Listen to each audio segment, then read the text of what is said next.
Nangis loh. Dia nangis. Dia nangis. Dia nangis.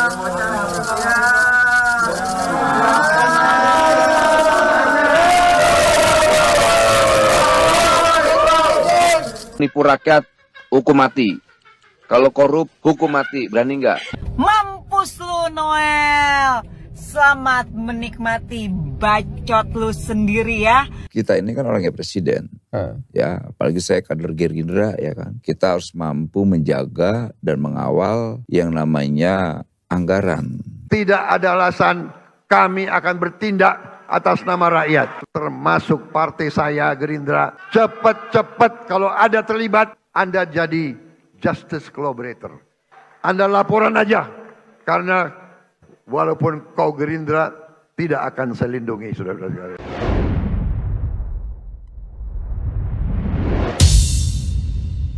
Pertama gaji gue 11 juta. Tunjangannya 35 juta. Jadi 46 juta. Ngurus Republik ini dengan gaji 11 juta dan tunjangan 35 juta. Jadi menurut saya tidak melihat gajinya.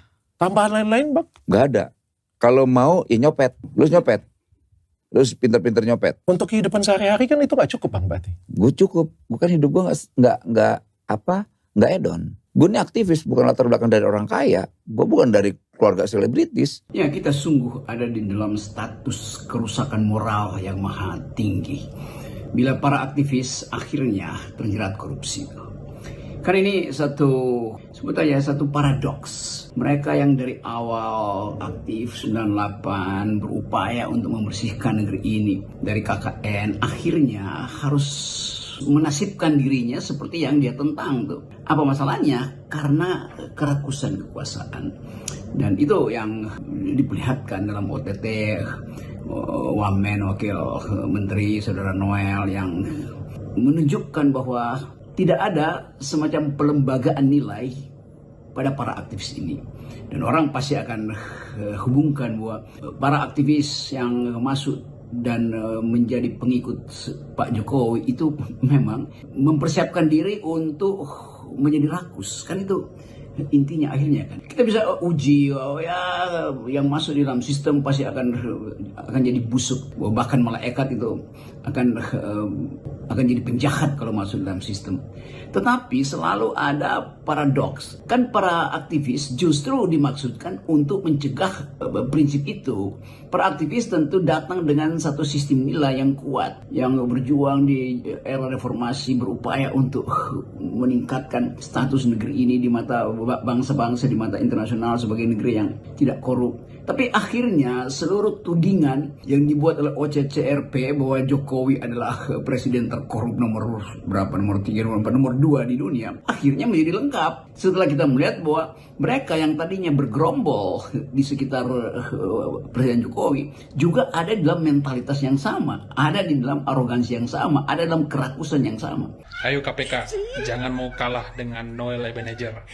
Lakukan dan segera eksekusi permintaan Noel Ebenezer, hukum mati, biar ada efek jera buat para koruptor di Indonesia.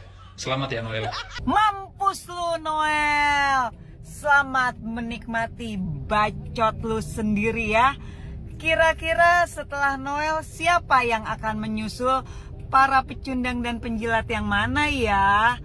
Oh iya, bersyukur banget Noel nggak ngedukung Pak Ganjar di Pilpres kemarin. Banyak tugas Pak Prabowo sekarang. Sudah ada yang meminta hukuman mati apabila dia melakukan kesalahan. Jadi Pak Prabowo tinggal laksanakan bahwa Immanuel Noel akan dihukum mati karena dia sudah membuat fakta integritas. Siapa yang korupsi dihukum mati. Aduh. Nih, lihat si Noel. Kenapa ya? Orang yang pro Jokowi itu kebanyakan orang-orang yang bermasalah. Bentar, ternyata ada tren baru ya sekarang. Tren itu adalah tiba-tiba sakit atau pura-pura sakit. Setelah KPK menyita 22 kendaraan milik Immanuel Ebenezer, sekarang beredar di media sosial Immanuel Ebenezer terbaring dengan terpasang alat medik di badannya. Sylvester Matutina juga begitu. Ketika mangkir di peninjauan kembali Kejaksaan Agung, Sylvester Matutina alasannya dadanya nyeri, dadanya sakit. Lihat kelakuan Immanuel Ebenezer dan Sylvester Matutina ini, saya jadi ingat Setia Novanto yang dulu ketika mau ditangkap, alasannya kecelakaan, jidatnya benjol segede bakpao. Nah, lihat kondisi Immanuel Ebenezer dan Sylvester Matutina yang tiba-tiba sakit kayak gini, saya cuma bisa mendoakan semoga ini bukan hanya pura-pura. Assalamualaikum warahmatullahi wabarakatuh. Berjumpa lagi bersama saya di Mas TV Channel. Yap, barusan tadi kita saksikan ya sebuah video di mana di dalam sebuah podcast beberapa bulan yang lalu Bang Noel ini ya sempat ditanyai lah ya oleh salah satu pembawa acara podcast yaitu Dr. Richard ya mengenai gajinya berapa gitu kan. Ya di situ dia menjelaskan gajinya 11 juta, lalu dengan tunjangan 36 juta. Dengan gamblangnya dia mengatakan ya 46 juta itu untuk mengurusi negeri ini ya tidak cukup gitu. Harusnya sih nggak cukup gitu kan. Ya kalau istilahnya kata Bang Noel ya harus pinter-pinter nyopet gitu. Harus pinter-pinter jadi copet, harus pinter-pinter bermain kata Bung Noel kan. Ini sangat terang-terangan sekali dia ya. Dan dia mengaku ya kalau saya sih enggak, kalau saya sih cukup gaji seberapapun karena saya ini aktivis. Ya seperti biasa lah, Bung Noel kan selalu berbicara dan mengaku-ngaku sebagai aktivis ya. Tapi hal tersebut ya disindir keras ataupun dikritik keras oleh Bung Rocky Gerung ya yang mengatakan ya negara kita ini memang sedang di dalam suatu masa kegelapan gitu loh ya, dimana integritas itu sudah susah ditemukan gitu kan.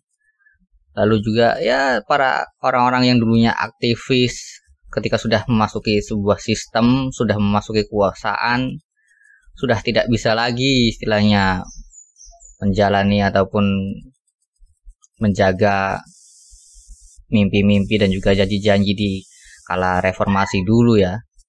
Dengan sangat mudahnya mereka mengkhianati janji-janji reformasi yang katanya aktivis dengan segala macam. Ketika sudah diberi jabatan, sudah lupa dia. Ya kalau mau ditanya orang yang ngomongnya ya saya ini aktivis, saya selalu hidup dengan sederhana segala macam, saya bukan kalangan dari artis dan segala macamnya, saya ini orangnya sederhana. Tapi nyatanya kita akhirnya tahu sendiri kan seperti apa. Mobil mewah ada sekitar 15-an, lalu ya ada juga motor-motor Muge ya yang harganya mungkin miliaran lah ya, yang bermerek Ducati. Ini kan sangat luar biasa sekali berarti kan. Apalagi nih kasusnya pemerasan loh. Sekelas Wamen itu kok kasusnya pemerasan gitu, seolah-olah kayak preman gitu. Kalau preman meras iyalah ya masuk akal gitu, namanya juga preman gitu. Ini wakil menteri loh, dia memeras, sangat kacau sekali.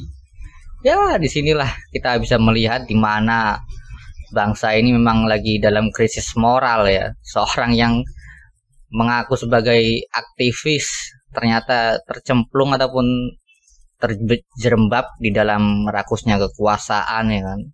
Tidak bisa menahan hawa nafsunya. Padahal kan sebelumnya Bang Noel ini dulunya di zaman Pak Jokowi ya sebagai komisaris gitu kan. Lalu sekarang sebagai wakil menteri ya harusnya cukup nggak cukup ya, seharusnya ya sudah lebih dari cukup lah kalau memang benar-benar dia bisa menjaga hawa nafsunya ya dan tidak tergoda oleh kerakusan kekuasaan. Tetapi di sini sangat disayangkan sekali ya. Dan akhirnya kita tahu semua seperti apa kebusukannya. Dan tadi kita lihat di mana dia ya di depan kamera gayanya menangis gitu kan. Tetapi ketika memeras perusahaan sudah tidak ingat lagi istilahnya tata krama dan juga aturan-aturan gitu kan. Dan bagaimana menurut pendapat kalian soal kasus Bung Noel ini? Silakan tulis komentar kalian di kolom komentar. Wassalamualaikum warahmatullahi wabarakatuh.